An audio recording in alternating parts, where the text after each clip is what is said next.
What is good? What? Wait, alone? What happened? Wait, are we having a hangout stream tomorrow? No? Why? Did I fuck up? Did I schedule it for tomorrow and not today? Shit! Did I do that? Crap. Let me know if I did that shit. It feels like something I do. So, ugh. This one. Ladies and gentlemen, did I loop this? I did. Look at me ahead of the game. I am cold. It is a cold Canadian day. Ugh. So I'm bundled up, even though it's not my upper body that ever gets hot or cold. It's my lower body, my goddamn legs that are gangly and such. Gang, hey, also look at this, isn't this fun? Look at this, isn't that great? The sun peering in and just smashing me in the face. Ladies and gentlemen, how are you today, my boys? Hopefully you're doing good. Let me take out my thing so it's not gross. There we go. So it doesn't mess up the connection. I gotta hold this in my hand the whole stream. What's the fucking point of a lav mic if I have to hold it in my hand the whole time? But ladies and gentlemen, let's do this. Lone says, reason I asked is because it says schedule for, yeah, I fucked up bad. We are not streaming it tomorrow. I don't know, I would like to get in the habit of like just jumping in doing little streams, because there are sometimes gaps where I'm like, oh fuck, I have like 2 hours. I could either spend like editing or I could do something else, but I'm kind of like, no, I should be fine to make make the upload essentially. So why not stream right now? And I'm kind of like, it's not part of our schedule. I don't want to send anyone for a loop. But now with there being so many like games I'm actually wanting to play, I have yet to get into Helldivers, even though Red got it for me. I have yet to get into it. I'm trying to edit this Bone Lab video, so I have it for Monday. Even though I said I would do daily uploads. I'm still doing daily uploads, okay? It's one video on GRINN channel and one video on the VR channel. Also, holy shit, dude. How do I put this? I told you guys at the last stream, very last stream, some of you guys probably clicked off already, but I was talking to you guys about how I found this like Discord full of people who were basically doing VR content. It's really nice. I got like an invitation for someone who was like, hey, by the way, this is a Discord for people who are making content and who want to get better and all that stuff. And I thought, this could be a scam, but fuck it, I'll give it a try. Look, it actually wasn't a scam. I threw one of my thumbnails in there and asked people like what they thought of it. Is it good enough? Could I change anything? I got some cool feedback.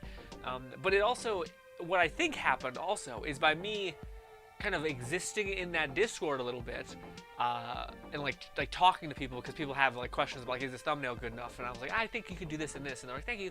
So you become almost a voice in this community, which is neat. But anyways, the point is I think some of those people actually went to my video, like even though I didn't advertise the video, I just showed them my thumbnail and told them the title. So I think eventually they clicked and seen it, because I found out in the video I just made, a lot of people just popped in and was like, hey, I like the video, even though I hated the last video we made on the Mind Palace and Madness channel. The audio was kind of fucking not balanced well. Anyways, it was a fun Western one. Also, it was a good idea executed poorly. Like the idea of like trying to recreate Red Dead Redemption in like a PhysiX engine is actually a pretty compelling idea. Like I made Red Dead and Bone Lab, not a bad title, okay. But then I feel like my execution of that wasn't very good, because truth be told, I didn't really have like a clear understanding of what that video was. I just seen some cool Western mods and thought, oh, this could be fun to mess around with. I wonder how you could do this. And the video happened. Anyways, enough about me, ladies and gentlemen. How are you guys? Hopefully you're good. By the way, this is just some gameplay I found that is I want to say Hell Sweeper so badly. It's Helldiver, I think. Helldiver 2. I can't wait to play it. It looks, every time I see it, it looks like it is a lot. Like I think I understand how it could be really fun in the sense that like it's so chaotic. Like that's one of the things that I almost really like about Palworld is it's like a very noiseless game, meaning like you could listen to a podcast, watch a stream, and play it, and you'd be fine. I don't think there's that. You can do that with this one. This one I feel like is trying to immerse you. It's trying to pull you in as you're like running through the battlefield and smoke and fog and gunfire is all going around. You're like, Jesus, Jesus Christ.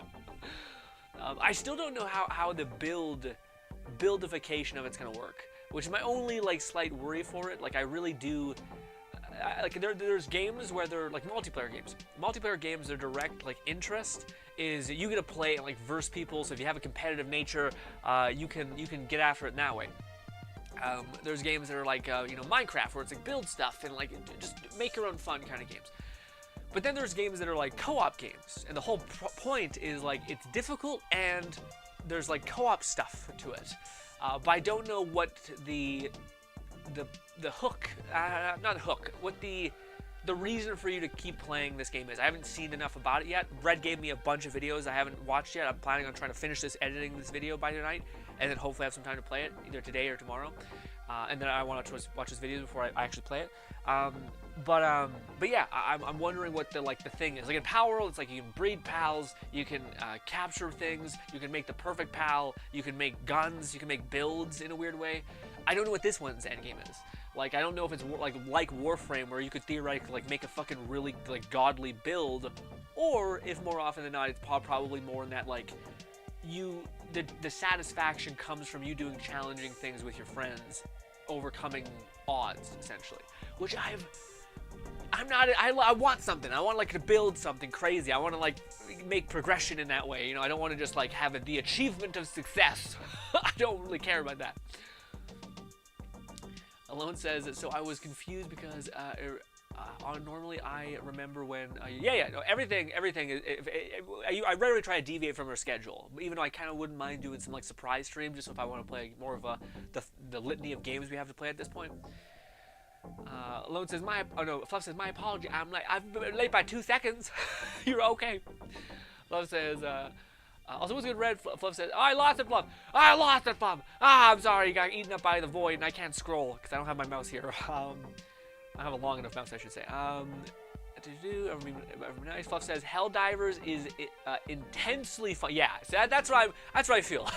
It's probably the best polarity, especially with, I know Red and Fluff both, I think, enjoyed Power World.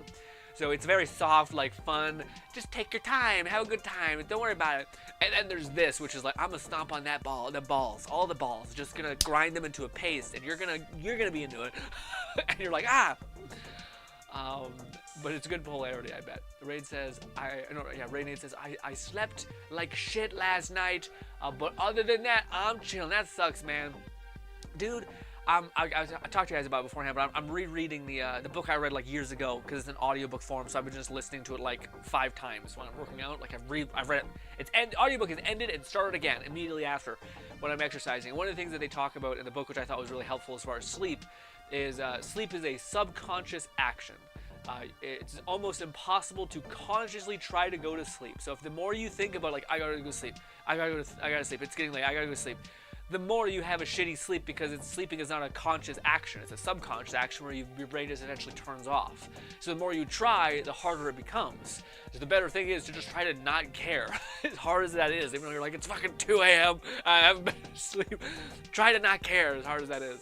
That's why people always try to like solve that problem by like box breathing and like all these things. When a lot of it is just don't care. Just stop caring and accept whatever fate awaits you, etc.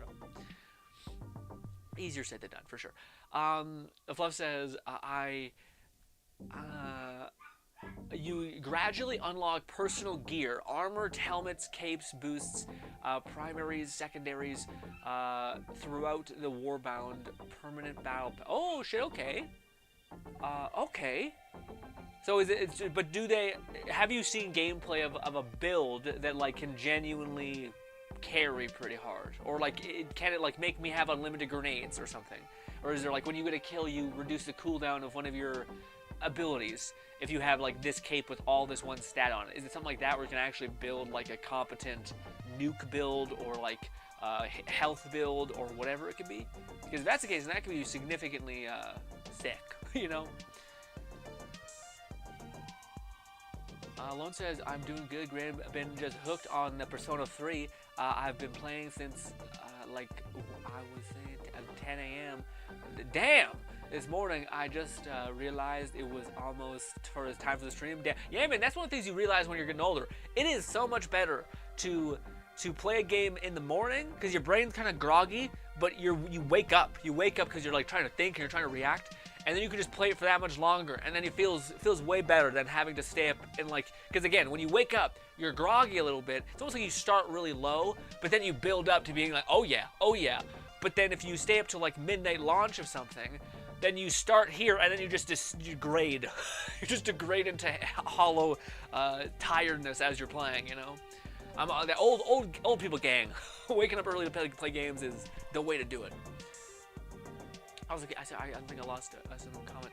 And there's strategy ships, upgrades, stratagem are a selection. Dude, the amount of fucking weird crossover I keep hearing about like this game and goddamn Warhammer, even though I don't think they're the same, but damn. Weapons, backpacks, ordnance strikes, aircrafts. Yeah. My biggest thing is there like, is there an outcome where I could like have a build that facilitates a unique way of playing, basically? And is it like, yeah, you can theoretically get some stats that like marginally give you stuff, but it's not like you can make a grenade build where like you just keep resetting your grenade if you happen to have X legendary or unique weapon, you know? I feel like there'd be limitations because it is supposed to be like a difficult oriented co-op game. Ray says, I tried using the jump pack while playing solo earlier morning, and I think it's my favorite backpack slot item in Helldiver. Yeah, I can see that. Especially with just how slow you move in this game, it looks pretty brutal. Despite the nerf to jump packs, it's compared to Helldiver. Oh, I see. Fluff says, I didn't actually know. I hear people say there's like Helldiver 2, like that's what we're playing right now, or what we're going to play, but like Helldiver 1, I never heard about it before. Fluff says, devs have stated they plan on releasing more Warbounds on a monthly basis, alongside other free content, new enemy factions, enemy units, plottable vehicles, and ooh, mechs. That sounds fun. Yeah, I feel like, I don't know. I really want to. To me, I think the game looks really sick, but I think it's one of those games like where, like for me, Power World, I don't really, I don't have any real worry about where it will go, because to me, it's kind of already like pretty stacked as far as like, at least to me, I find I got a ton of value out of Power World for like $30, something like that. I feel like I got like 5 games, and that no other game really has, you know. Well, I also don't play enough survival games to really like feel that way. But anyways, this game I really am curious about how they kind of like generate stuff, because not that there's not enough there, but just that I wonder how they can keep like pumping steroids into this formula, you know. There's various passive kits, extra stims, heal yourself for allies, 50% of that. Yeah. Okay. Maybe, so it sounds like there might be some sort of actual like buildification. I don't. My hope would be like, I knew there was like, I seen some gameplay where a person like runs up to his allies and like hits them with a syringe or something, and he heals them, which is rad. So my idea is, can you actually make that a build, or is it just like, I mean, theoretically you could just get more like healing drops. But that's not the same thing as like me being able to get a kill and then instantly getting a stim and then being able to heal my ally. So then I could like make a build where as long as I get some kills, I can just keep getting stims. I can just keep yo-yoing back and forth between my allies, just pumping them full of steroids essentially. And that can actually be good. Whereas what I would assume is existing in this game is you could theoretically get some sort of thing that gives you higher cooldown on like summoning forth a backpack full of stims. And then you could like stab them in the neck a bunch, but I don't know if it will ever be to the point where I would define it to be like build worthy, where you could literally just like keep your team 100% above line just with this weird build that you've concocted, you know. I hope it's the case. I hope there's like ways you can really fucking like a lever almost, like I can really lean on that lever and get a ton of value out of that lever, rather than like where I'm like, oh no, I can see where you put some brakes. I can see where like you're like, no, you can't basically like infinitely have heals essentially, even if you're like, that's an end game ass build and it takes a lot to build that. Yeah, but hopefully I'm wrong. I'm not a looted shooter like that, but you can definitely have a role and playstyle with combinations and armor. And passive strategies and weapons. Yeah. So it's to me it's I get more of a vibe of like a lower, like to me it seems like a Warhammer with less build stuff. Like even Warhammer has some like weird like armor generation tankiness that you can do.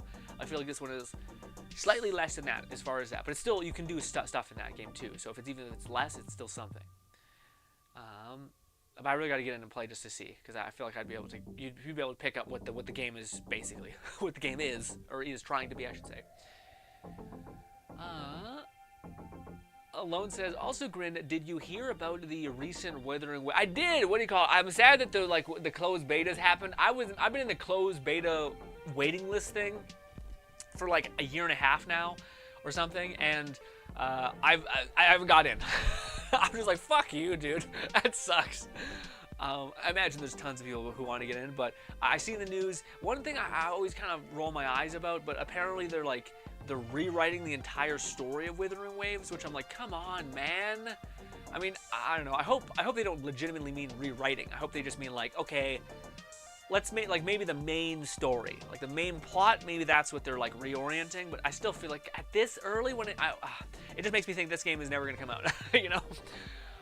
Or like just do the Genshin thing where it's like you give us the game and then you like give us like what's it called, live service, or not live service, like updates where they're like, here's part 2 of the campaign.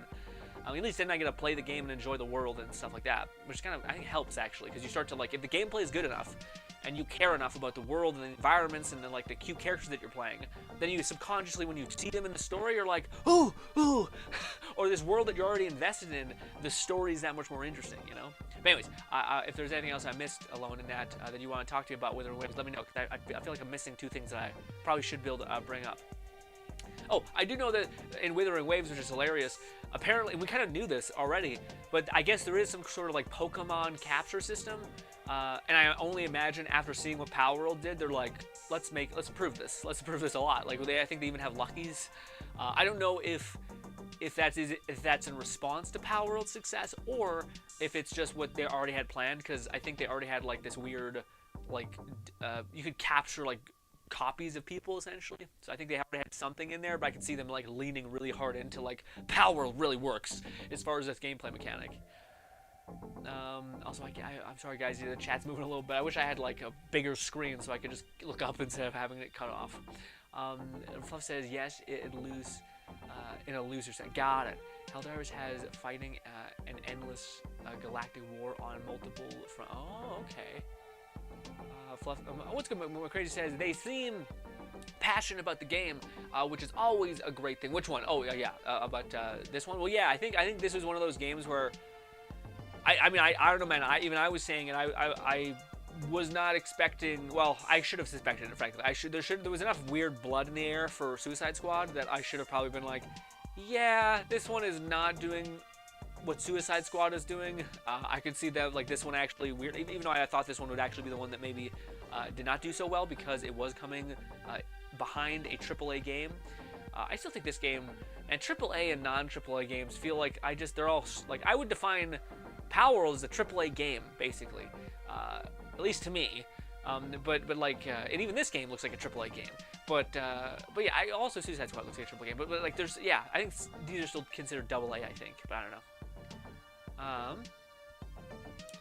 I know I agree with Crazy. It's always nice when you see people who are actually like trying to be passionate about what they're doing. I just hope that like their team can actually support what seems like a really ravenous community, which are like, let's go.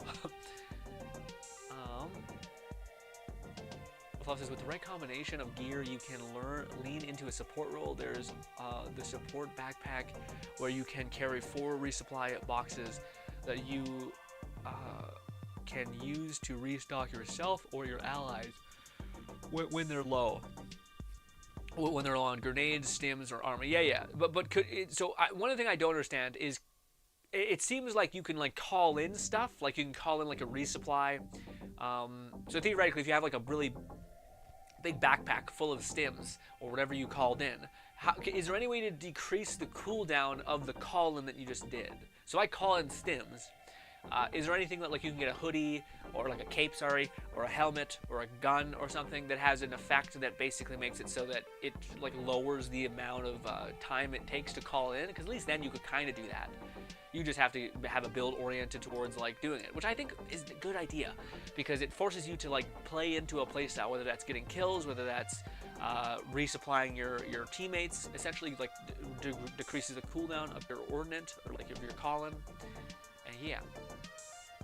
Says, and if you use the regular resupply drop, you can just restock yourself and the backpack boxes simultaneously, allowing you to support your squad. Ooh, okay. Yeah, I have seen people basically like how you can play support is by just having this backpack full of shit, essentially. Parodies with a med kit armor. You can heal allies and keep them supplied with ease. Yeah. I will say, looking at this gameplay, I don't know if this game ever takes a beat, like stops beating, essentially. I wonder how this game will be to stream. We'll definitely stream it, and we'll have a fun time with it. But it might be one of those streams where it's like, it's more of like making fun of the game than us making fun of the game together. Well, I shouldn't say making fun of the game, sorry. I mean like just shooting the shit and like having fun and laughing at random nonsense, making jokes. Not at the game's expense necessarily. But what do you call it? Yeah, because it seems like it's a game where like, I haven't seen a minute where they're like, the combat has slowed down, we can talk. It's just centipede monster, crab monster, spider crab thing. It's coming to eat you. You can do a cool stick jump back though. That's awesome. I don't know how practical it is at all. Oh, dude, I remember me and my brother used to laugh so much about, like, you guys remember, like, The Deadliest Warrior? Where, like, it was just basically, like, a bunch of nerds, like, rambling about, like, a samurai would beat a knight, actually, or something stupid. And then they made, like, a weird live-action CGI nonsense of, like, this is what it would actually look like in practice, and it was just nonsense. In hindsight, it was one of the stupidest things I ever watched. But we used to always laugh at, like, the ninja for no fucking reason. It was, like, ninja versus... I think it was like ninja versus knight or something, but the ninja the ninja was like running through the forest and like did a front flip off of like a tree for no fucking reason. Like they weren't even close. It was just like, let's expend a lot of energy. Front flip. I feel the same way when I'm watching people do fucking dives in this game. I'm like, did this help you in any way? I'm sure it's actually good. I just think it's so funny. Especially it looks so cinematic when you're like sitting on the ground and you're fucking like using a giant gun.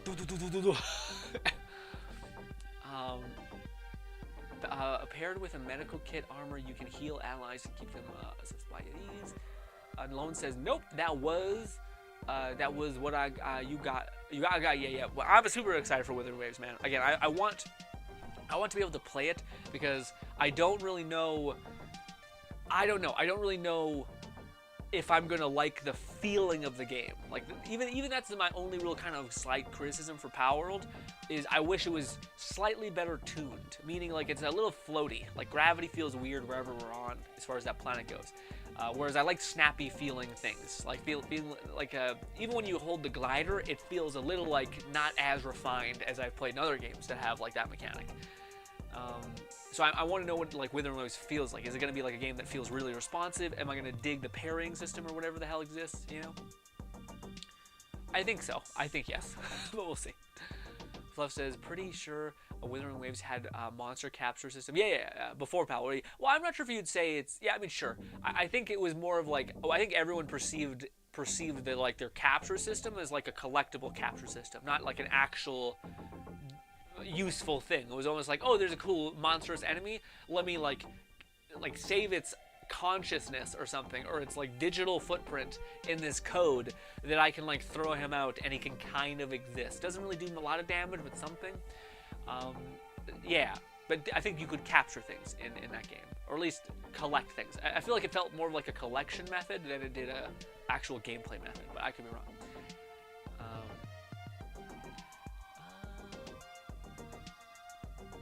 Fluff says, so far, Helldivers 2 is a live service done right. Nothing about it. I wasn't sure if it was a live service. I just wanted. I'm happy you said that because I wasn't sure if it was. I did think they were gonna update the game, but it's weird. Live service is hard to peg nowadays. Like I don't know. Live service, unfortunately, is synonymous with just like a fuck ton of cosmetics, essentially. So I haven't seen one like egregious cosmetic bullshittery in this game. Like I haven't seen people run around who look fucking a million times better than everyone else. Everyone else kind of looks sick, you know. Everyone looks like badass Mandalorians, essentially.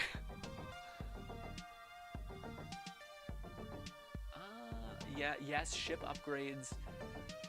Ship upgrades will improve call-in cooldown capabilities. Okay, cool. So yeah, you can do that. Okay. Yeah, it sounds like it's more of like the game seems like it has investment structure, not necessarily like build structure necessarily. So it seems like you're gonna get a value out of like grinding out these things and like investing in these things rather than you getting lucky on a drop, which it sounds better in theory, but I feel like I still like that, to know that I'm working towards like each piece of gear theoretically could get me closer to my ideal outcome, you know.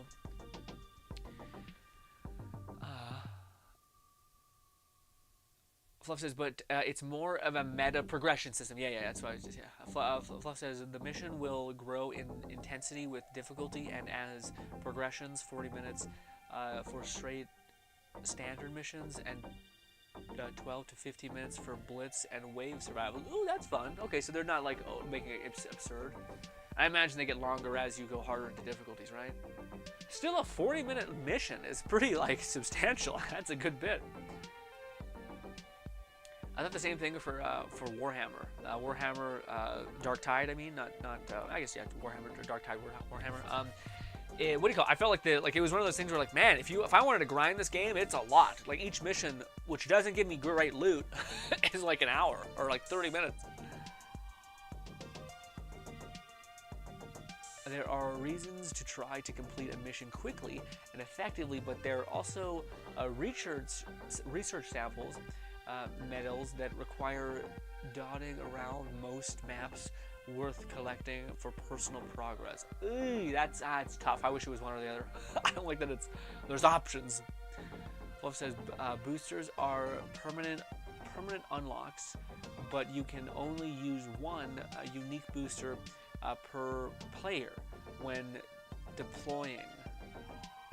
Okay, so you can't have multiple like resupply things, or is booster a different? I'm thinking maybe booster isn't a thing you throw out and you just like summon a nuke or something. Red says, speaking as a controller user at least. Helldivers feels more grounded and weighty compared to Palworld. But it's just response. Yeah. I feel like even just based on the gameplay I've seen, but Palworld has this weird like I don't know. I just like especially having played games like Genshin and stuff like that. That feels really like sharp almost in the way that it's tuned. Even because it's probably like two fucking abilities you have to account for. But yeah, I feel like Palworld. That's the only thing I kind of feel weird about is the controls. I feel like could be a little bit more. It's like the gravity feels weird. Yeah. It's a very small criticism, by the way. It's not even like that bad. It's just something I've noticed. Boosters thus far include being fully stocked when you drop or / respawn, injury resistance, improved stamina. Okay, booster include being fully stocked when you drop. Okay. Injury. So is it a perk or is it like an item or is it like a I just don't know what a booster is. Is it just like a perk you have on your body that gives you an effect? In a sense, you can create a build or part of a build with your team. A squad can probably parts to make a strong whole. That's pretty cool. Yeah, that makes sense with what I thought it was going to be. I thought it was going to be like a very co-op. Basically, like I think the devs' question is, okay, well, we want to make a difficulty-oriented, like co-op leaning game where the satisfaction comes from you, like depending on your team and all that kind of stuff. How do we make it so that there's also like gamification in that? Otherwise, that's the only thing that they can really do, because they can't make you too powerful, because then it kind of makes your teammates redundant. You know.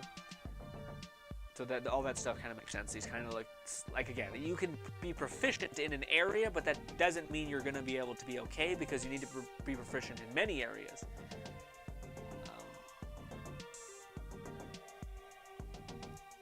I will say the one thing I do love is I love that there's like a HUD or like an aiming thing, but then there's also like the actual like a little laser beam that shows you where your shot's actually going and how it recoils. So yeah, I'm not sure. Has anyone turned off the crosshairs? Because I feel like I would just like to use the little dot, you know. Red says, I do wish we could increase the timer for missions for solo play, though. Perhaps reduce the rewards if need be to balance it. 40 minutes is barely enough time to explore the entire map solo. Really? Shit, I thought that was... So you want more time? you want one mission to take 2 hours? Shit. Okay. Fluff says, of orbiting our aircraft strikes, supply weapons, backpacks, sentries, and minefields, etc. Okay.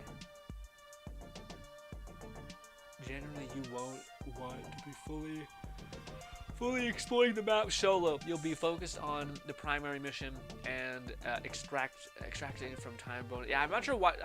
Do you get XP for both? So you have two gameplay choices, really, or two choices when it comes to solo play. That's not even right. You can either explore the map or do the mission. That's what I'm getting. I'm sure there's other missions that are different, but sure, those two are that. What do you get for either? Is it just XP, or is it sounds like one gets you XP, just completing the mission gets you XP and stuff like that. But this other one, is that giving you like capes and like armor and like special intel in that way, or is that upgrading your ship? Like I just don't know why I would do one and not the other. And I guess in a lot of cases it's like, no, you should do both. You should play co-op. Red says, granted, the timer is just a stratagem. Is just for the stratagem. The mission does not end when the timer ends. Oh, okay. Huh. So is there a negative? Is there like a penalty? Buff says, well, evac is started with the mission timer expiring, so you have around 2 to 5 minutes on top of the 40. Oh, okay. So you have like 45 minutes? That makes sense. Fluff says, there's no way to hide the crosshairs, but you can choose to show the crosshairs at times when it can be helpful for the hip firing. Yeah, okay, I guess it makes sense. I always would hope that one day I could somehow, because I always prefer a game with no HUD, like nothing. But then there's so much useful information that you're kind of feeling like I'm an asshole kicking myself in the ass by not having this available. Like, I'm like, what do I do? Where's the mission? Then you have to pull up the map, and that's a whole other action. Now you're waiting for the map to be pulled down again. Yeah. Anyways, point being, I would love to like fully immerse myself and just have like raw looking gameplay, like no HUD, no nothing. That'd be rad. But I'm not sure if I ever am like, again, in a game that's co-op like this, I don't want to hold back my team by me being like, I can't see where we're supposed to go. What are we supposed to do? Are my cooldowns back yet? Fuck. That's why I like HUDs that kind of disappear if you're not looking at it. Like as soon as you hit the button to activate your probe, it opens it up first instead of actually like activating the ability. It just shows it on the screen, and you hit it again to activate whatever you're gonna do. Fluff says you got XP and requisitions for completing side objectives, clearing nests and factions, but you also collect supplies, medals, and support credits in the field. Okay, so it sounds like there's like side quests and then there's like currencies, and you get these currencies by doing a bunch of random shit, and that's why there's incentives to do all the other shit in the game. Fluff says missions completion will have generated medals for completion, but you can find extras which with the whole squad benefits from. Gotcha. What is the benefit? Is the benefit just like, is it loot, or is it like, I don't know what the reward of the thing. I mean, you told me it was like I do think there's things you can get. I just don't know if like at the end of the mission do you get like the Warhammer thing where it's like, based on all these things that you did, you got this much more level up, and now you're closer to getting like level 2 or something, which is going to give you a special reward or something. I think this is stuff that I'll probably just find out when I play, so it's best not probably telling me yet. It's not that important. But it is. I'm curious how that all plays out. I will say, again, it looks like. Again, it's just so funny to me that Power World is like the most bright, vibrant game ever, and this game is the most dark, gritty, and like, if you stay in this world for long enough, I feel like your mental health will start to get more drab and sad. But hey, we need that balance, okay? Especially me. I'm really liking Power World still, but yeah.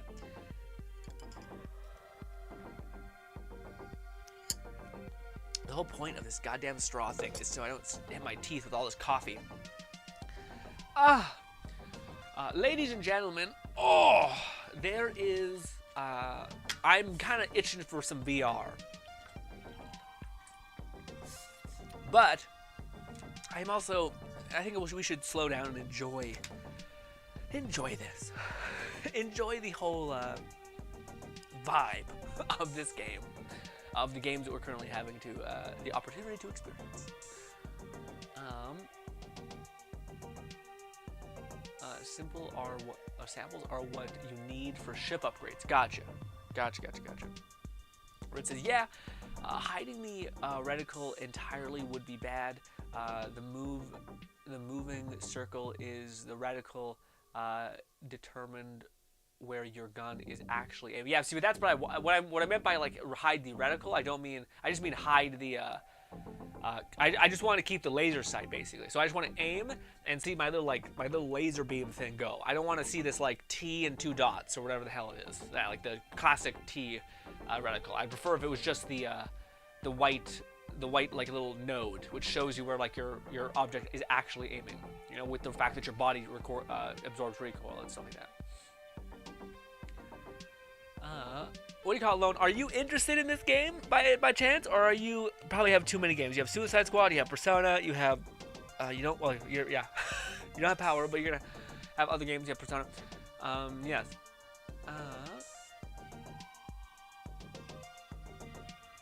Fluff says what? I don't know what it is about me sitting in this chair. Maybe it's this light. It's like fucking cancerous or something. I don't know, but it makes me so sleepy. I just drank coffee and I'm yawning. What the heck? Requisites are what you...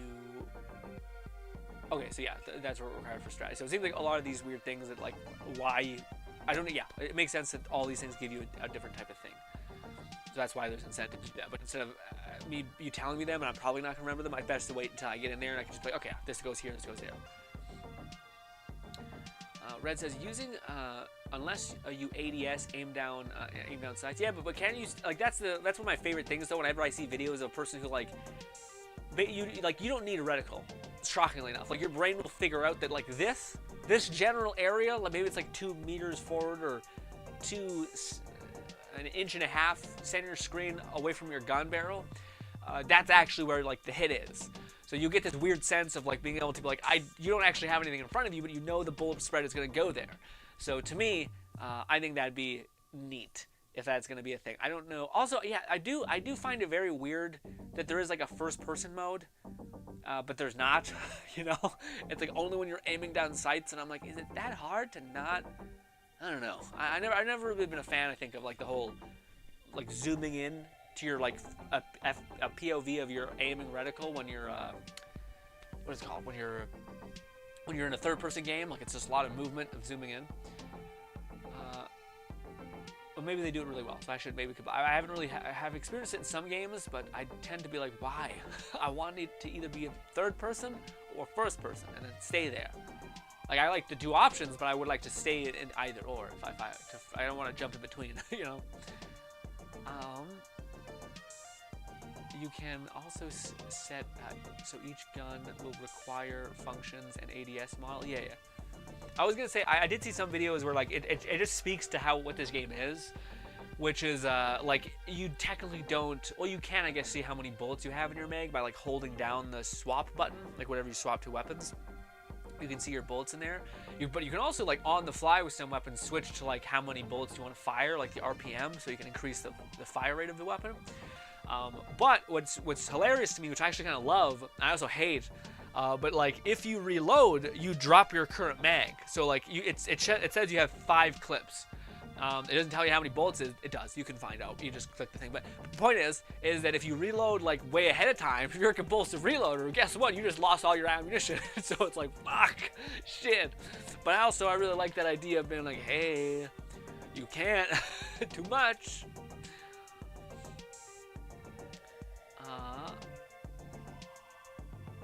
Red says the laser dot is not designed for actual use to aim. It's just to show honestly.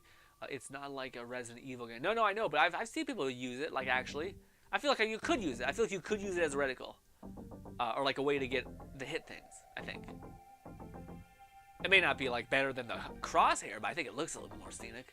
This looks weird. See that's such a fat, like you go from like the camera being 20 feet behind you to right up in the fucking gun. It's just like, what is happening?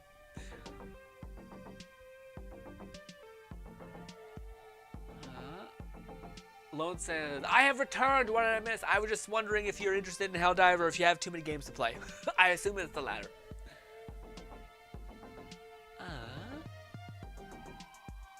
Red says you don't have to use ADS. Don't use it. I don't use it that often, but it's certainly a situational for helpful. Yeah, for like sniping, I can see it being okay. Fluff says, yeah, it takes some disc from muscle memory for compulsive reload. Yeah, I was about to say, yeah, the reloading thing, I think, but I thought there was another thing I seen that like I don't know if it was like sliding. I don't know what it was. Oh no, that's what it was. I'm not. You guys probably know this at this point, but it was a really cool thing where like in missions, apparently there's like these giant air cannons, whatever you want to call them, like mortars essentially. So you can actually run around like a mortar site and like reload the mortar essentially. And then you can like do these crazy call-ins where like you throw a grenade and then it like does an airstrike. But the person in the video that I watched was basically showing that you should get the like yellow ones, I think it is, the ones that look like a nuke. So it changes like the ordnance from being like just a normal missile to being a whole ass fucking nuke shell that just eviscerates people. So you're better off running around and being like, grr. Also, I can't see my Twitch chat, but I seen that Ross is there, so let me just, no, wrong mouse, wrong mouse. There. What is good, Rasta?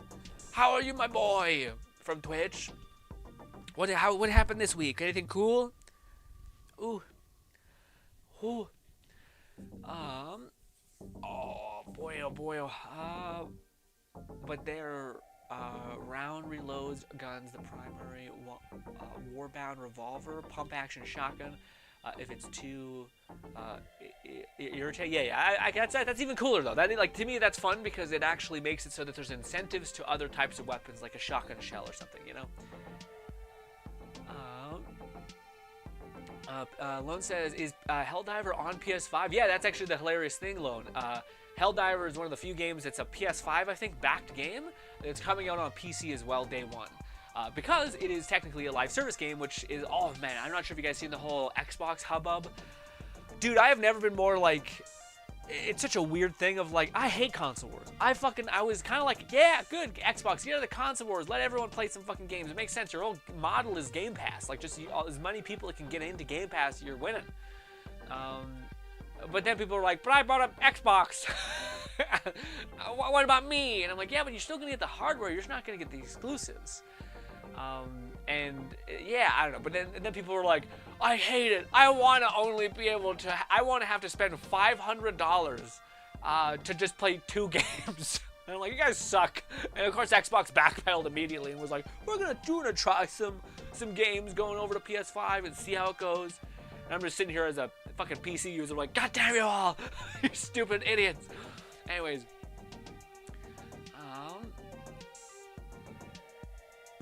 Lone says, I'll check, yeah.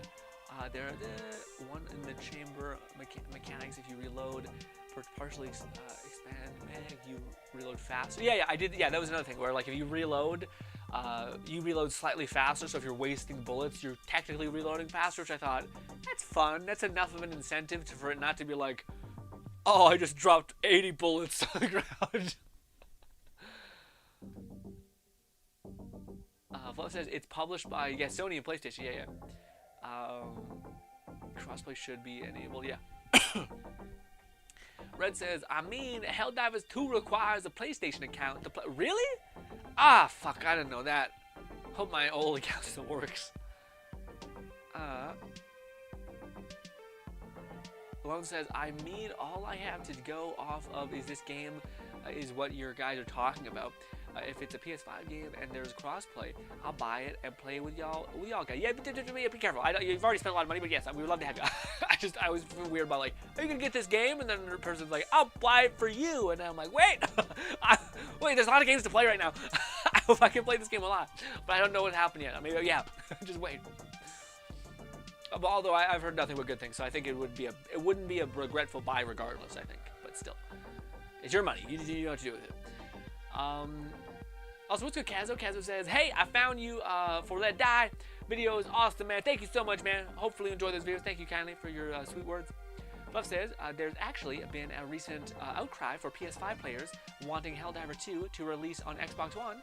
So we'll have to wait and see. Yeah, that'd be really cool, man. I am tired of this goddamn console war thing. It's annoying because people automatically think if there's not exclusives, Xbox is just going to dump the years and massive amount of technology things they already have infrastructure for building consoles and like manufacturing deals and shit like that.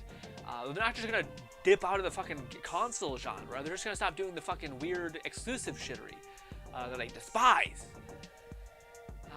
Yeah. Also, Rasta says, well, I rewatched Spirited Away. Oh yeah, you told me that yesterday. And first time watching Grave of the Fire Lilies. That one I heard was depressing as shit, and I'm like, get away from me, you know? Damn. And today I watched Princess Mononoke. That one I've heard great things. That one's been nice. And it was really good. Yeah. And a lot of those, I've never heard anyone who like, those shows, all those kinds of things. But despite some of them that are like leaning to be kind of sad, a lot of those shows seem like. I feel like this is honestly just a condition of like Japanese culture in a weird way, but I don't know, man. Maybe I'm a weeb, yes, but I also just there's so many examples of like that that culture maybe or something having such a really good dial on like heart and like the soul and like because all those movies, Ghibli movies, the whole shebang.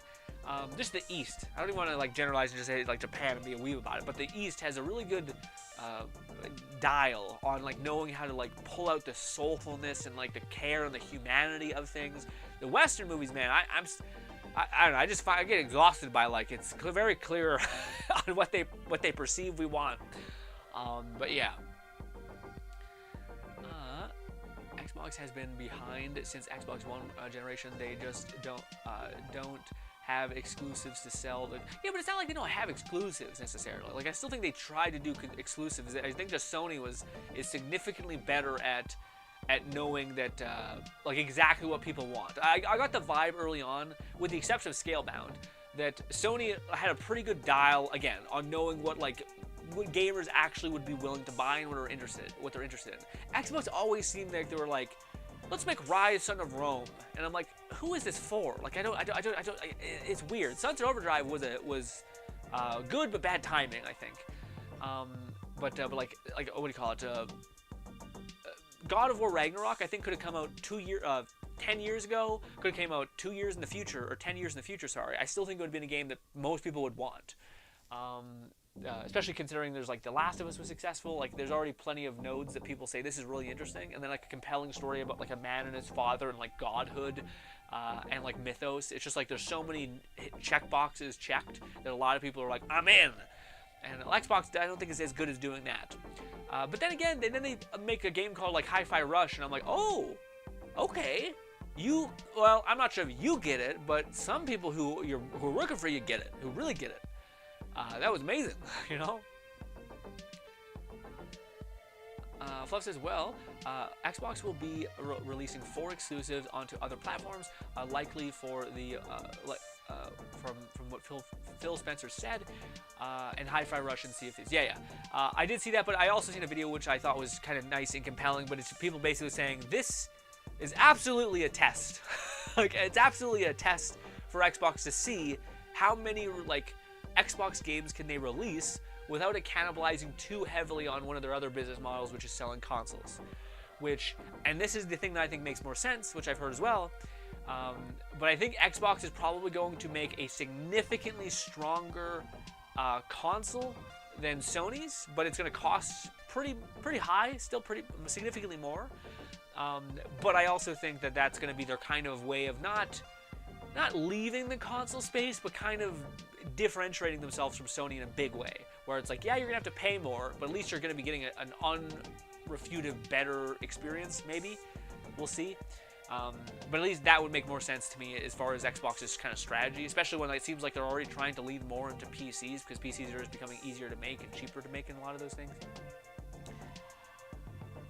Which always made me surprised. I always wondered why Microsoft just didn't do that, just didn't make like, because they have like computer infrastructure, so I feel like it would have been much better for them to kind of create an ecosystem where people could like they would build a PC for you, send it to you, and then you'd have to have like games on Microsoft dominantly. Like maybe you couldn't uninstall that app or something. I don't know. It just felt like it was weird that Microsoft was like, let's make a brand new console, a whole new console, instead of being like, hey, we have a bunch of Windows fucking built-in knowledge. Why don't we help leverage that? Red says, I do have crossplay disabled, though on Helldivers 2. Why? Is it glitchy? Love says, easy enough to turn it on when we're playing. Yeah. Lone says, listen, Grin, I'ma use it. I'm used to it. Back in the day, me and my buddies would often buy a game, and the others are playing, and then they would just start playing something else. And needless to say, I'm used to it all. And needless to say, I've spent $60, and we played twice. Okay, but it was a good ass time. But we played twice. Oh, you guys remember that ratio of like, I don't know where it started. I remember hearing it in like a really dumb. A guy named Spool, Spoon or Spool? I think his name was Spool. But anyways, the person was basically like, when I play a game, I want to have as many hours of enjoyment as it costs to play. And I both think that is ridiculous and kind of true. As I say, like I agree with it, but also kind of too much, you know. But needless to say, the margins on that deal were way off for Lone and his friends. Okay.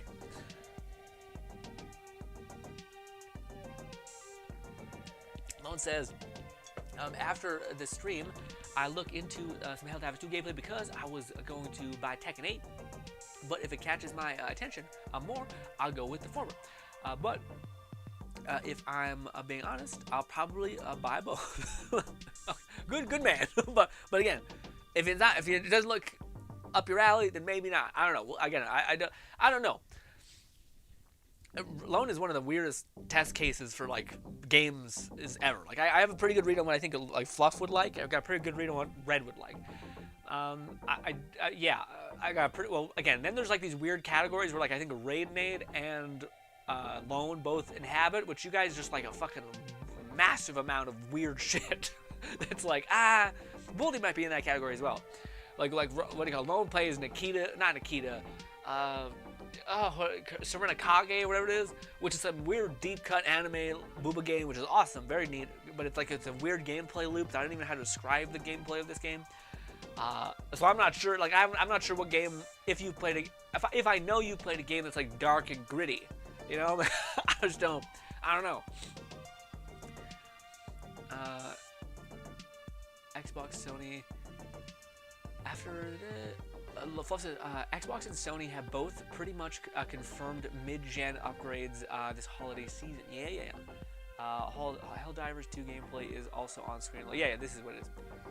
Red says, crossplay has caused issues, mostly network related to previous games I have played, so I tend to just permanently disable it. Yeah, I find that's nice though, because sometimes you get partnered with like a kid who's played like 50 million hours of one game because he's a child and can play a lot of games. And he just carries you, which is also kind of nice. You don't really find those people on PC, you know.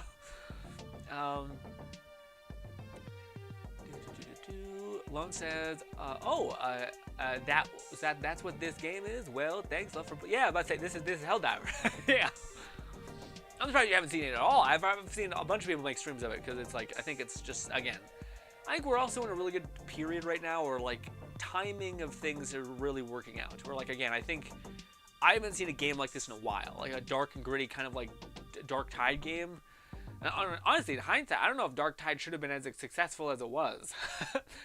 Maybe after they did their like update and they made like Quill's fucking cracked, then yeah.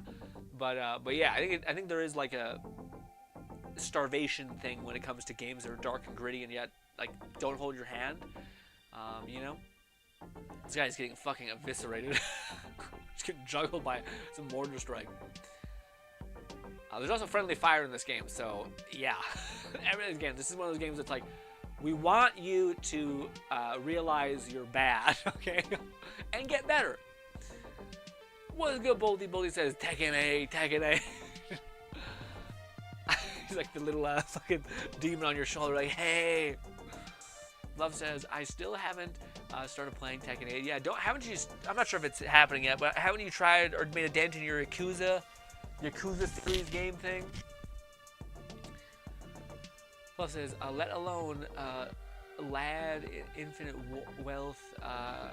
Yeah, the Yakuza games. Okay, yeah. Bolty says, is the audio different? Question mark. Is it? It shouldn't be. Well, it's in this, yeah. It's in my little lav mic, which might be a little bit weird. It's not my microphone, so that way when I turn this way, you guys just don't hear nothing. Instead, you guys still hear something. But yeah.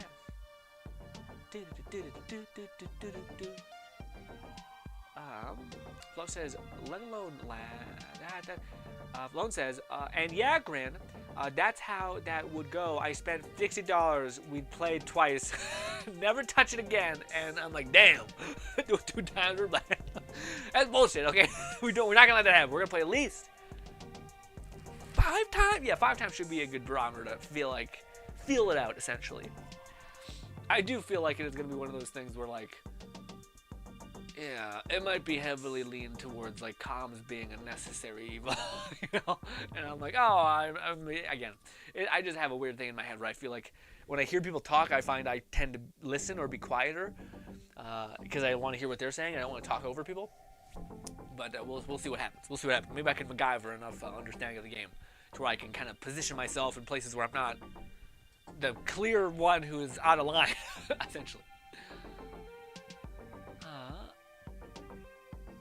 Bodhi says, I would put the mic closer then. Why is it quiet? Is it coming across real quiet? Should I yell more? Is that what, is it, I think it may be also quiet for you, because I don't find, in the readout, it doesn't seem absurdly quiet. Is that better, Roddy? Is that so much better? Alright. Now I think it'd be worse because it's closer to my Adam's apple. I'm not sure how much I raised it, actually. My shirt is kind of fucking...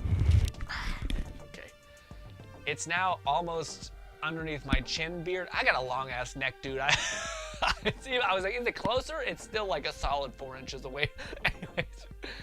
What if I stream like this? I feel like this is peak audio, maybe. Better? Worse. It sounds like I'm stuffed inside a pipe. Oh yeah, perfect. Closer. All right. Well, I hope everyone else hope it's not that bad. You're in a pipe or some shit. Anyways, if there is an echo, that's not good. There's something wrong if that's the case. Sometimes you guys don't tell me that. Sometimes I forget to turn off my other microphone, so I have to turn off the sound. So there's no echo. And yeah, and that's how we got to MacGyver around it. But yes. Ladies and gentlemen, this is one of the selfish moments of the stream. The whole stream is selfish. Here's the thing. I finished reading Solo Leveling. All right, now this is my first manhwa that I've ever actually completed. It's 200 chapters, and yes, very strange. First of all, just the fact that like you've gotten to the end of a story. Now, what I didn't know, and I don't want to spoil too much, is the ending of the story, because I mean it's gonna take you guys like 50 million years to get to the end of to get to the anime catching up, essentially. But yeah, I don't know, man. It's tough. Like Solo Leveling, first of all, fucking awesome. Like it's like it has a really slow start. You gotta push through the first couple chapters. It's until you reach chapter 60, it gets fucking amazing. But until then, it's a little fucky. But it's so good. But the ending, man, I heard some people be like, the ending is a little, I don't know about it. And I was like, damn it. Okay, fine, I'll read it. I was getting close to not wanting to finish it. I finished it. The ending is close to being really, really bad. But they do enough bullshit to where you're like, okay, all right. I kind of get it, but yeah, I don't want to spoil anything too much, but I also want to kind of prep. I shouldn't spoil it. No, this is one of the few things I don't think I should spoil. But yeah, it's one of those things where it does one of those things where you're like, why did I read so many chapters? Essentially, if it doesn't matter. You know what I mean? Anyway, I'm the best at keeping secrets. Anyways, needless to say, it's a very cool manhwa.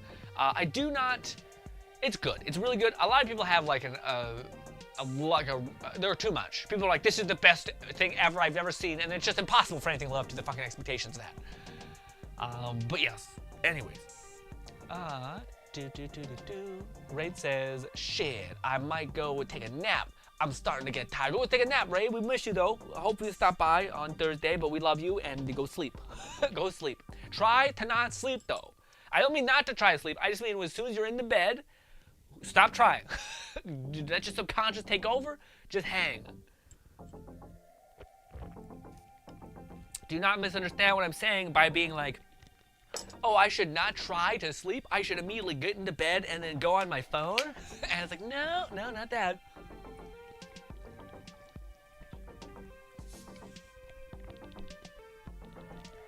Huh. Oh, ladies and gentlemen, I'm not sure about you guys, but allergies have been kicking my ass. Hopefully you guys are not in the same boat. And yeah. What else did I type in? Oh yeah, I mean I talk about it constantly, but like VR, dude, VR is getting to the point where like I see 2 games come out, and I think I need to start playing games just on my time, which sounds very weird. I am so conditioned, because to me it's actually been like a really fun experience. Like to me, playing a game and recording something and creating something alongside it has always been so much more fun. Because you can actually like play around, you're like making a point to have as much fun as you can, making yourself laugh. It's just a good kind of environment, I guess. Also, what is this? What Red said, at the very least, Helldiver feels better than Suicide Squad for me. I'm lucky to get over 60 FPS. A lot of the times, Suicide Squad, Helldivers. Oh yeah. I would assume that's the case, frankly. But also, I don't know, it's hard to say. I think Helldiver does a lot of stuff with like lighting and like distance rendering. The fact that you're on like this planet that has like, it's like an atmospheric smog. So like there's rendering tricks going on. But I do think like Suicide Squad is one of those weird games where like I can't believe it works. Does that make sense? Like the movement is like you're jumping across like massive distances. The game looks pretty good too. I know people are like, I want Arkham City level of like rain physics, but it's like, but bud, you're fucking moving a mile a minute. Like, yeah, in any direction, complete verticality. It seems like a lot for the game to just handle that, you know?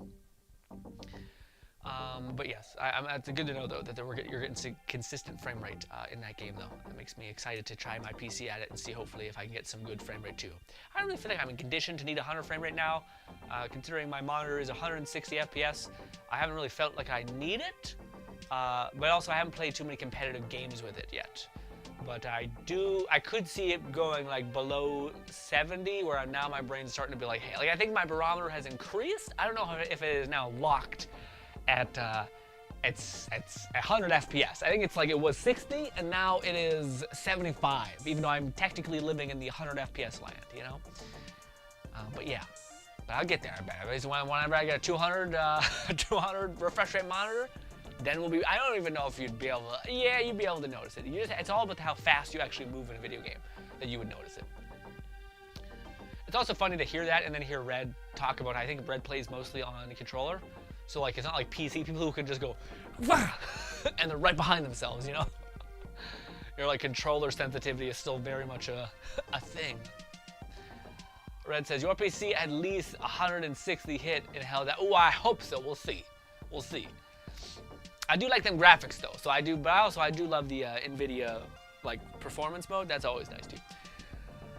Oh my gosh. What do you guys, oh, I'm sorry, I hit the mic. I forget it's on my neck. What are you guys watching? I've recently, what do you call it? There's this goddamn thing that I've been reading.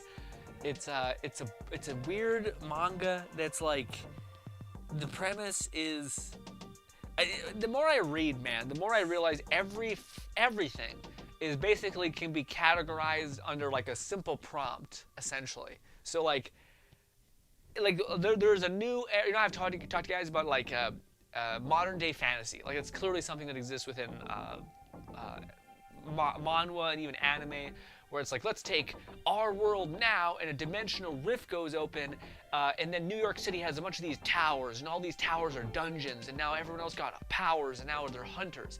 And now it's basically like fantasy, but in the modern day. Sick, you know, that's one. The other one is, of course, Reincarnated. I got Reincarnated, got an OP skill. I'm getting tired of that one. But I found a couple other ones. One of them is, it's kind of a similar, like, you got reincarnated kind of vibe, but instead it's like a base building sim. It's basically like, oh, you got reincarnated, but instead you got all of these useless skills, but actually, you're building like a fucking amazing civilization, essentially. You're like, it's a manga about like a guy who gets reincarnated, all that, gets a bunch of these powers, skills, I should say, and then he finds a bunny village, a bunny girl village. Of course, this is what happens. Then he ends up like basically modernizing. I don't know what happened. Modernizing them. My saliva just fucking hit my uvula. Then he ends up modernizing them, and it's a whole thing, and it's pretty neat. But there's so many other ones that I've seen where it's like, oh, that one is a novelist, basically. It's like, oh, let me tell you a story about how a novelist goes into his world. It's basically a different version of isekai, except instead of it just being random bullshit, the guy who made the world, God, essentially is now trying to like survive in the world he created. Very cute, very fun. But yes, there's just all these subcategories. Alone says, I'm still watching it. The detective is already dead. You're still watching it? Okay, Lone, you gotta talk to me about it. How was the first episode? Doesn't the first episode make you think, let's fucking go, right? Cute, white-haired detective lady who is like a badass, right? Got that Swedish type of like blonde charm, whatever it is. But then, immediately in episode 2, they're like, yeah, that was fun, wasn't it? Nope. Hey, how about nope? How about fuck you there very much? And we get none of it. And we get no more of that.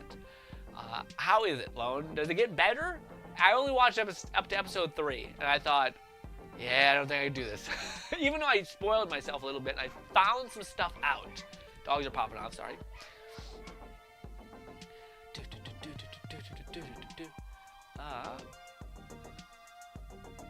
Red says, remember, Grin, though, I tend to increase controller camera sensitivity to the maximum wow! I didn't know that, Jesus.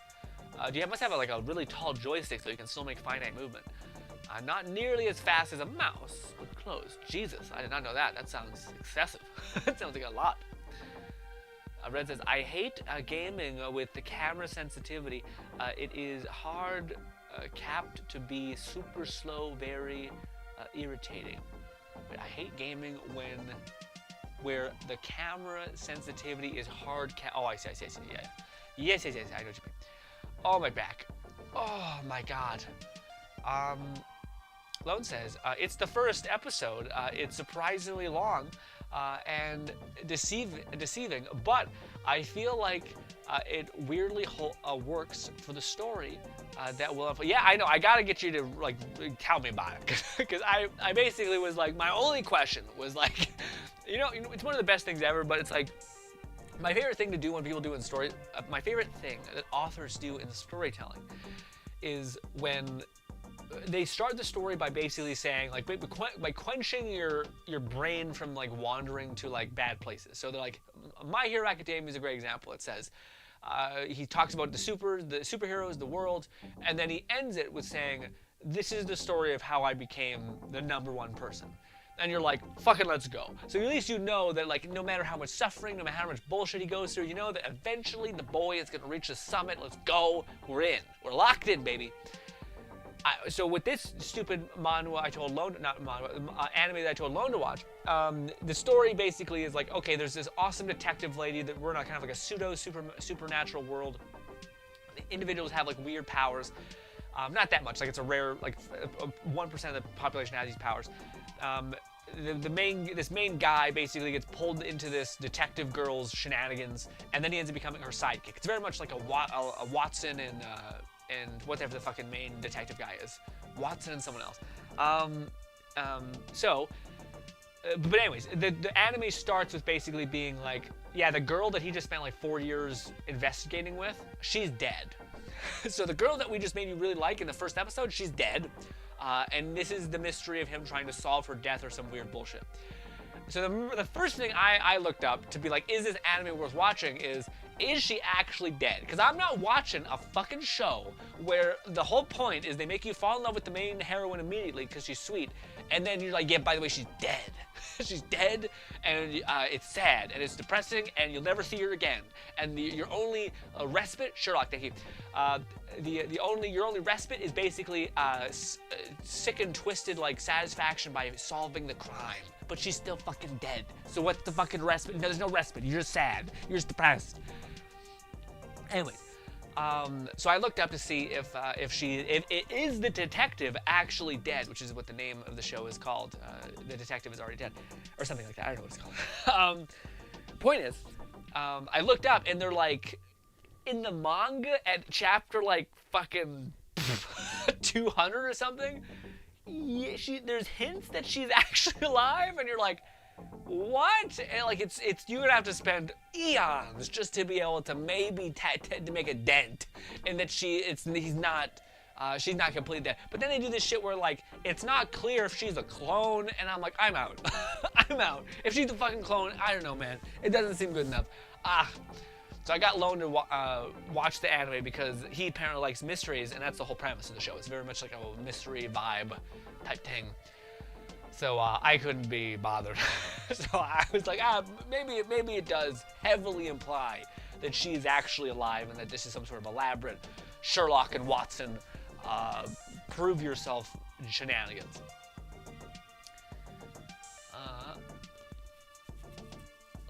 Red says green. Read that. Lone says,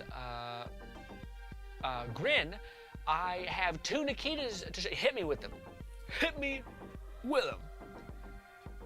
Red says Helldivers is very good setting to control how fast, slow, and or responsive you want for camera movement and aiming to be. It's very nice. So that's good to see. I always dislike though, like when games give you too many options, because then I don't really know what's going on. Like sometimes they give you like a dead zone, and I'm kind of just like, I don't know. I'd rather something be consistent. I just want it to be the same. That way my brain can map it out easier. Where if there's like velocity differences based on like you at the very edge of your controller versus the rim, that's what fucks me up. I want it to be all the same. I don't want to have like this honeycomb area, which is like really not that sensitive, but as soon as you dip past it, it's like fucking crazy. That stuff makes it like, I think it's called like, yeah, dead zone is always what I see it. And I'm just like, I don't know what this means. I don't really like what it feels like when I not adjust it, you know?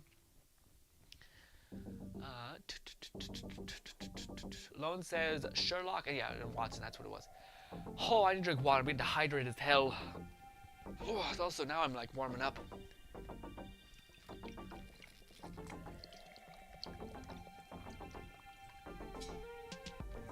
Although I did have oats today, and I just find I always just gas out as soon as I have oats. Raid Nate says, oh yeah, Grin, I DM'd you some images of some cool Star Rail. Oh, okay, cool, I can't wait to see it.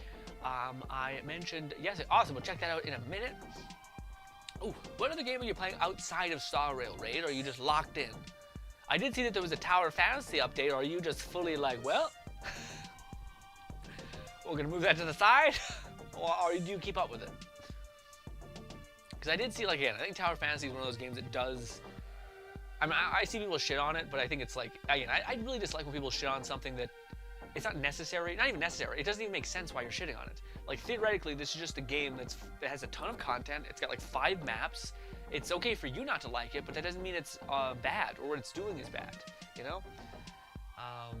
I don't know, I find it's really annoying. Like, I think it's fair to say, like, I don't like this mechanic in that game. Like, you know, if someone were to say, like, I don't like that, you know, Red's criticism, I'm not liking gotcha, because it's, you know, it's a excessive monetary practice, or whatever you want to phrase it as. That to me makes sense. But when someone just like starts throwing like stupid jabs at a game that clearly has people who like it and also isn't doing anything, like, I don't know, it's not that it's not doing anything bad, it seems like it's not worth the criticism of it. People saying it's bad, like it's a bad game. Like, it's not bad, it's just not your thing, which doesn't make it bad. I don't know, maybe I'm getting semantic about people's words, I don't know. I'm also probably not using the word semantic right. Anyways, Lone says, oh, I'm getting like sweat pinches in my face. I kind of like the twist that the new girl, the MC meets. She had her heart transplant. Yeah, this was the other thing I fucking hated. Apparently Lone likes it. Okay, that's fine. A new heart belongs to heart transplant, to her heart still wants to be with the guy. So yeah, so that's one of the other things. So when the detective's already dead, the girl he ends up like hanging out with has the same heart as the detective apparently. And I don't know why. I mean, maybe there's some people who are like deeply romantic, but to me, I'm just mad. I'm super upset. I'm just pissed. When that shit is a thing, it's just so goddamn annoying to me. Where it's like, yeah, instead of, you know, the woman who he spent 4 years loving and falling in love with and all that stuff, yeah, apparently, he just gets with this random girl that loves him, but why the fuck would he feel anything for her? He doesn't know her at all. I don't know. To me, I'm like, I want our detective lady back. Cool girl with white hair, all right? Damn it. I think that's what the person said. I think that makes more sense. So she inherited the heart, but I think there was a clone of her, and that's how there's two at once. I think that's probably just like a fucking thing that they wanted to do at the very beginning, where it's like, hey, we wanted to make it so that like there was a love triangle, and we didn't have any love triangle people, so instead we brought her back, and there we go. But she's a clone, so she's probably gonna fucking die because she's now fucking functioning or some shit. The more I listen to the thing, the more I realize it may just not be for me. It may just not be my kind of story, where I'm like, I just feel like I'm getting just the shit kicked out of me. I want to be happy. I don't want to be indifferent and kind of happy, I guess. Like, it's like, you didn't get the goal that you wanted, but it didn't work out really. But you're not miserable. You know, theoretically, the woman that you love and that you spend so much time with, she's still dead as fuck. But her heart is actually, at least in this lady. So now this random stranger really likes you, and you're like, kind of like, I'm grieving over the woman I love dying. You know? I don't know. There is a romantic twist to that. I'm like, her heart's still beating for that's very cute. But it's not. It's like the best example of like romance, and like romance whatever does not make it not depressing and sad as shit. You know, in some ways it makes it sadder. Okay.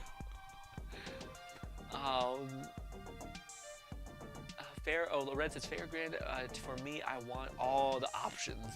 The more I can tweak, the better. Really, I find always, I do think there's people probably really spend time dialing things in, but I find I'm much better just adapting to whatever the hell is given to me, and I can be like, okay, I can figure the rest out. Like, my brain will just be like, this is the new map, instead of having to like adjust the map perfectly to what I'm used to, because I feel like every game is slightly different. Oh.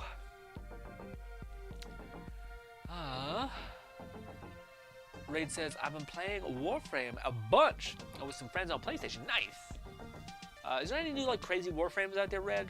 Lone says, I've sent them. I mean, I don't stop watching when I found out that she was dead. Yeah, I know. I don't think you. I never really. Well, maybe I said that. I probably was a joke, but I didn't never think you'd actually stop watching. To me, it's such a disappointment because they do such a good job about like, we do not have enough of these like really clever, because they make the main heroine, the detective that dies. In the first episode, I think it's like 40 minutes. It's actually really interesting to see an anime that has like a 40-minute episode at the beginning. They immediately show that like, oh, this is a really interesting heroine where she's not dumb. She's like extremely smart, but she's also like very playful and like nice. Like, she just seems like a really sweet, warm person, but then she's also like pokes fun and teases the main character. It's really cute and like an endearing character. And then they're like, yeah, by the way, that person's gone. And I think that like the fucking girl who replaces him is like tsundere and shit or something. And I'm like, we were so close to greatness. And then they do us like this. And yeah, it was sad because most of the time, anime characters are, let's say a little soulless is quite often, okay? They're usually tropey, and yes. Also, I like how, like, 5 fully armored people are just locked in a very tiny cabin within that plane. That probably reeks of, like, blood, ant blood and shit. Raid says, but whenever the burnout hits, I play Star Rail for the most part. But I'm thinking of getting into Suicide Squad. Ooh, I can't wait. Because I'm gonna need a new game. Ooh, man, I hope you enjoy Suicide Squad. I think Suicide Squad, to me, it's still one of those games where I feel like I haven't gotten the end game yet. I want to see what the end game is like. I want it to be a game where I can play in the background and feel good about it. I think Power World fits that description really well to me. I will say I think Power World to me also sucks me down to like the ledge of like wanting to do more stuff, which is rare. Usually, like that's why Genshin was such a good game, is because to me, like, not a good game, sorry. It fit that mold so well, is because it was just this kind of nice filler, basically, that you could just kind of sink into, which was quite nice. But yeah. I wonder if when you're playing Helldivers, you're like debating in your brain, like, should I try to use an ordnance on the big boss guy, like the massive monster, or should I just dump all of my magazine into him? But then again, one of your friends could theoretically be doing the ordnance thing, and then you're just wasting ammo. So theoretically, is it better for you just to shoot the tiny ads, protect the guy who's doing the ordnance thing, so you're not wasting too many clips? This is gonna be a game that's gonna be bad for me. I'm gonna micro-think everything, and it's gonna be a problem.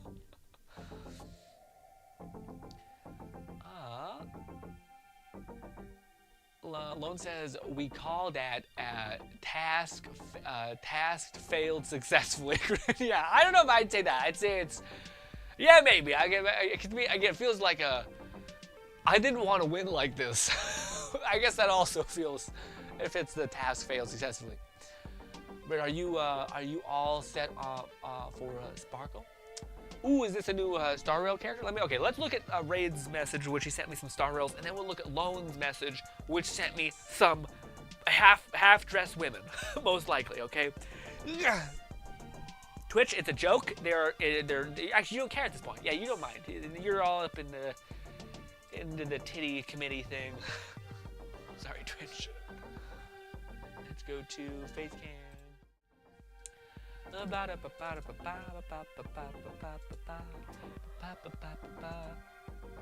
Did you? No, Raid. I don't think you Discord messaged me, Raid. Did you Discord message the wrong person, or do I not have you friended? I should have you friended.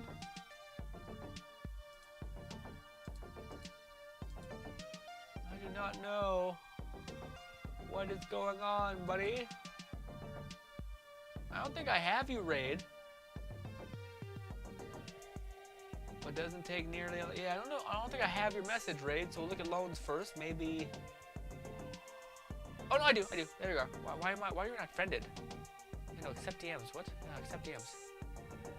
There. Gee, sorry, man. Also, what is someone asking me what I'm doing? What a weird thing. Anyway, sorry. Discord things. Where is Raid's message? There we go. Okay, Raid. Okay, this is some of the new characters from Star Rails. Is what it is, Raid? Where is the goddamn thing? Here. Wait, I have one for this. Is this better? Well, I don't think it's gonna work. Yeah, let's just stick with this one. Is it too small? You can see it. It's a knight. It's a knight holding his hand. Yes, I am wrapped in a blanket. It's cold. I hope spiders don't crawl with the blanket. They always do that. Disgusting. I love it. I don't really know what this looks like in practice, but gnarly cool. All right, very neat. Very neat. I love it. I don't know what it is. It looks like art, but yeah. I just need to find a full face. All right. We have this one. Wait a sec. There we go. Video. This one, and the other one I think is similar, so I don't think I need to show the other one. But yes, it looks very cool. Is this a new Star Rail character? Man, that would be cool to have in Genshin, wouldn't it? Oh, have like a digital, like a futuristic knight. Oh, ooh, so close to greatness, as we always were in Genshin.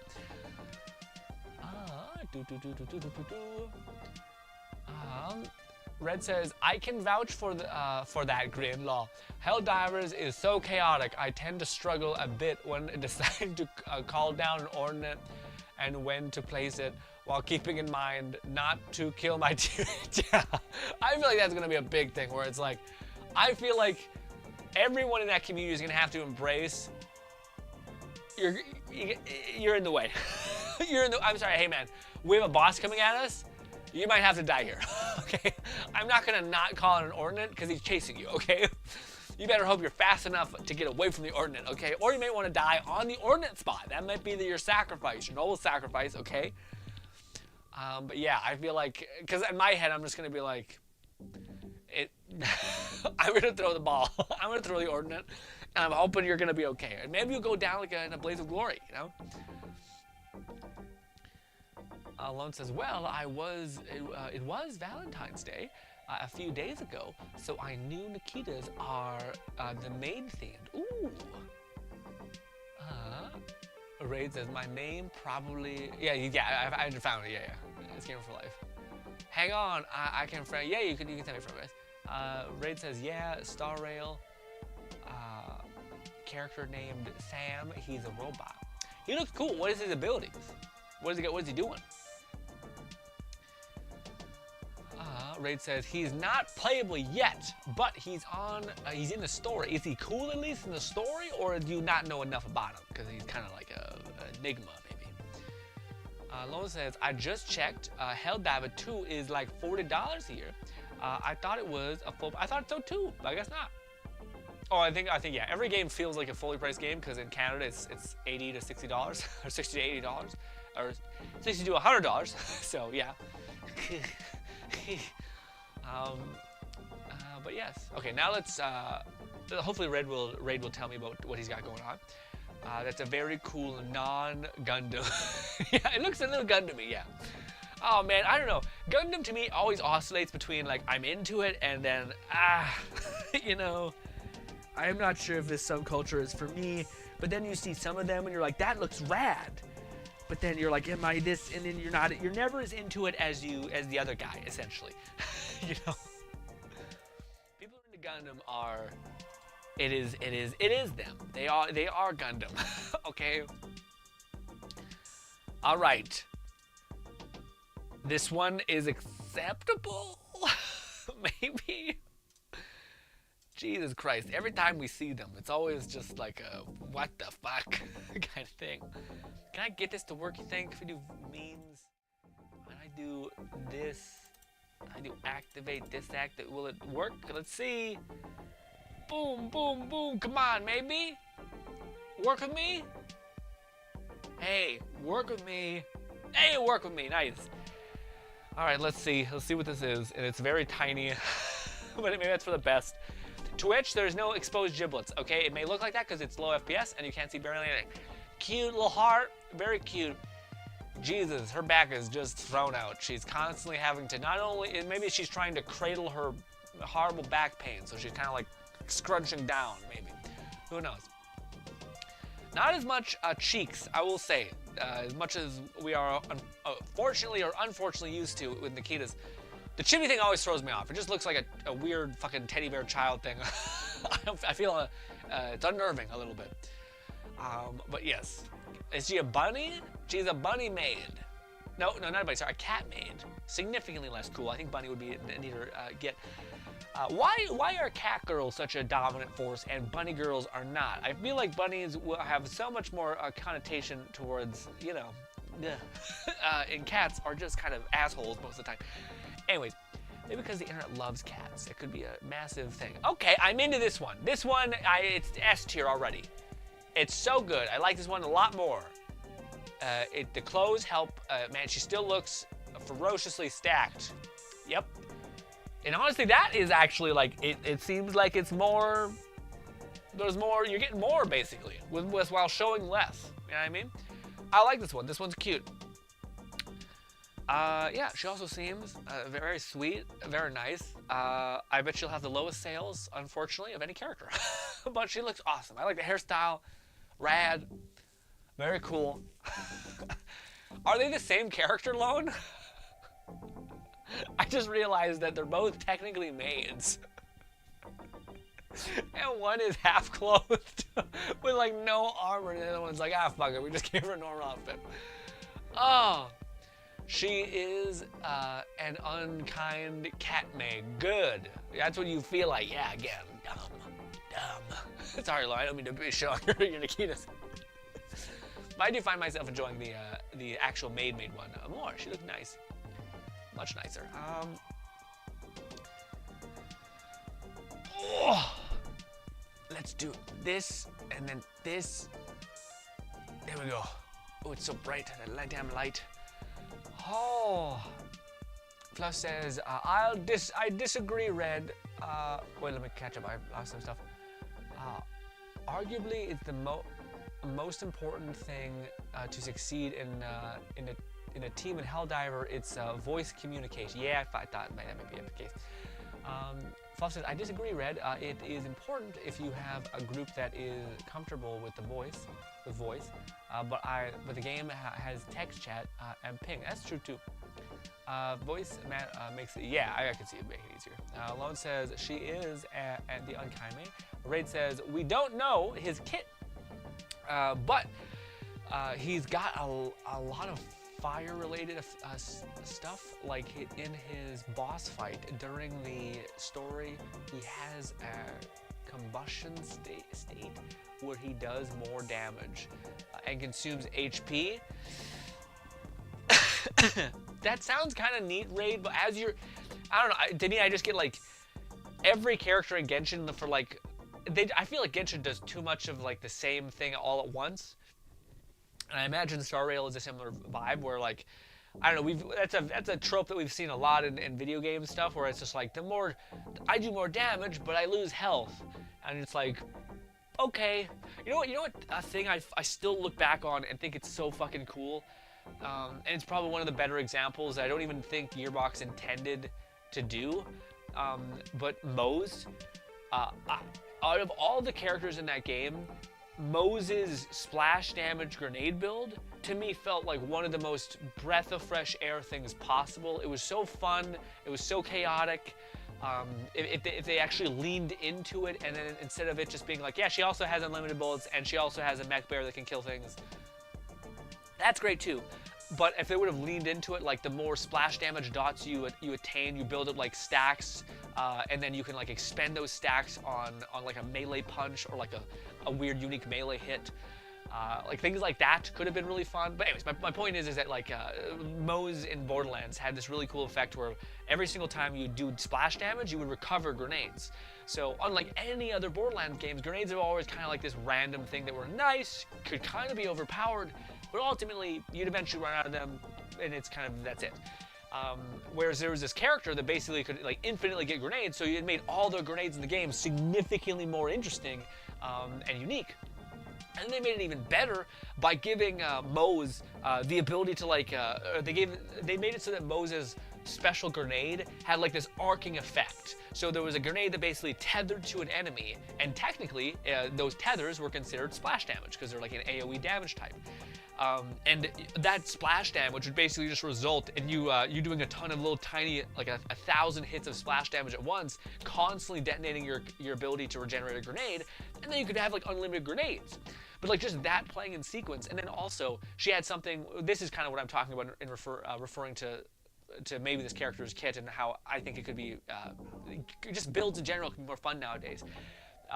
Moze's kit had something where like when you did splash damage, it would heal you. So you would heal from doing your predominant damage. Awesome. But with this grenade build, and with one special skill in the game, or one special artifact in the game, it made it so that all of your healing would be converted into shield regen, and it would double your shield. So now you have this character that basically is just throwing a bunch of like these orbs that just eviscerate people with an element. So sick. And she's recovering her shield because she's like unpenetrable, like 6 different things feeding into itself. But I would love to see like if there was a character like this guy, where like by punching an enemy with this Gundam guy, he generates electricity or static, and then he can like deploy these orbs, and then when those orbs are deployed, it lets you start to recover shields essentially. And maybe if you do like a charge hits, every time you do a charge hit, it has a chance of summoning an orb that basically does a ton of AoE damage. Like there are things that I think you could do that are interesting, that aren't just like, when you're low health, you're doing more damage. And I'm like, okay, is there a way to stay low health more? Is there like an incentive to stay low health, like I get more armor? Is there like a way for me, like the lower my health, the more armor I can generate? You know, it's like there's all this stuff where it's like none of them do that. It's usually just like, we'll make it so that there's like a cost-benefit analysis of when your health's low, you do more damage, but you also could die, so it kind of balances itself out. You know, and it just feels like, give me more! God damn you!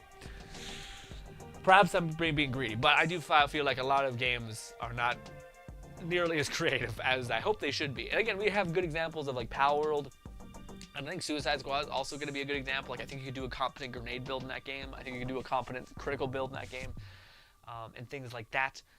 And yeah, I can't wait to get into that aspect of both Power World and this. I'm kind of getting into Power World like that now a little bit because I'm starting, like we last stream, we got the combination of essentially like the perfect perk tree. All I need to do is get my goats to keep breeding and hope that Swift and Runner, alongside Ferocious and Musclehead, get combined together, because I don't really, I know there's like an optimal example of like you can have the highest damage scaling with, I think it's Ferocious, Musclehead, not maybe Lucky, and then Legendary.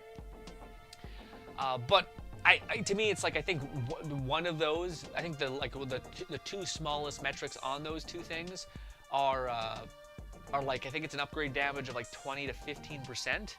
Which is not that crazy. Maybe it's more. Maybe it's like 30 to 35 damage bonus. But that's not enough damage to warrant ferocious amount of movement speed that can also keep you alive in a boss fight. You know. So like, yeah, I feel like I'd rather have the balance, so to speak. Because also it's gonna give you a ton of survivability of the movement speed, I think. But anyways, power stuff aside.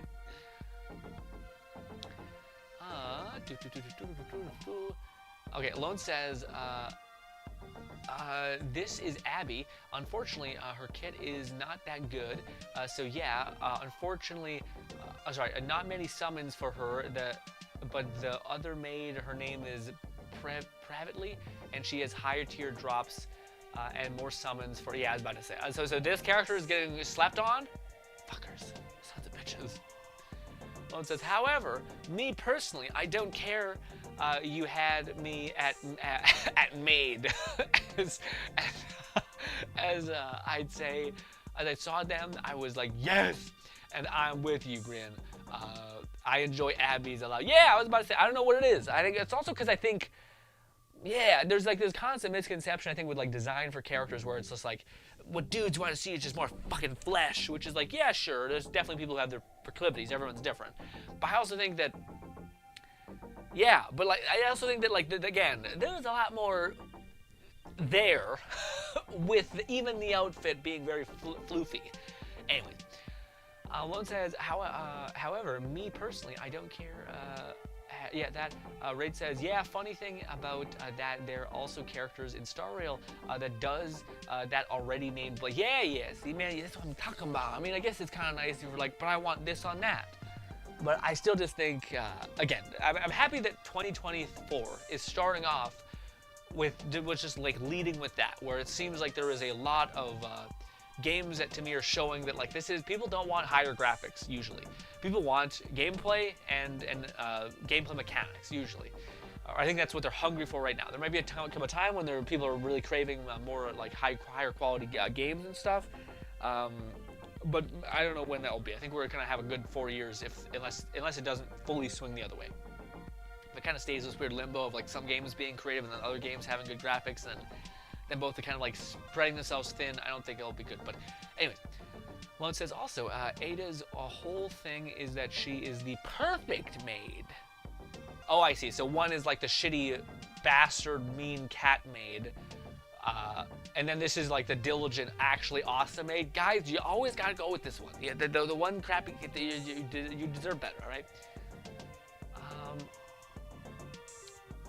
Raid says, you should watch some gameplay for some Star Rail characters, Gren, because I'm curious on how you would feel about some of the characters and their kit and mechanics. We could do that on stream. If you remind me, at the end of the stream, we could try that. If you could send me like a video of like a person deconstructing it, that's not gonna get my video claimed.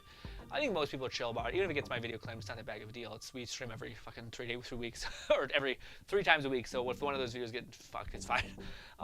Raid says, because I feel like there is a character in Star Rail that do the HP consuming for big damage that were named Jinglu and yeah. To me, again, it's my issue is not with that necessarily. My issue is with like, you could do that same mechanic, but add something interesting on top of it.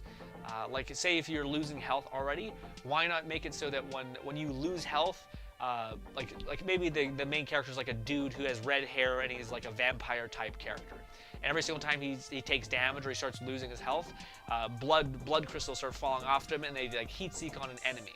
and then you can melee, and your melee life steals. So it's this weird balance of like you want to keep taking damage, but also keep hitting someone. And then maybe you have another character that comes out that allows you to consistently take damage, like a Veil of Death or something like that. So then when you activate the skill on this one character, you put a cloud above you that damages enemies around you, but also damages you. You switch to that character, now he's constantly like outputting crystals and he's healing. Things like that can stack and make a really cool kit. But a lot of times, none of that stuff happens. It's like, yeah, we put an inherent cooldown on this character's ult, which is the main point of what makes him good.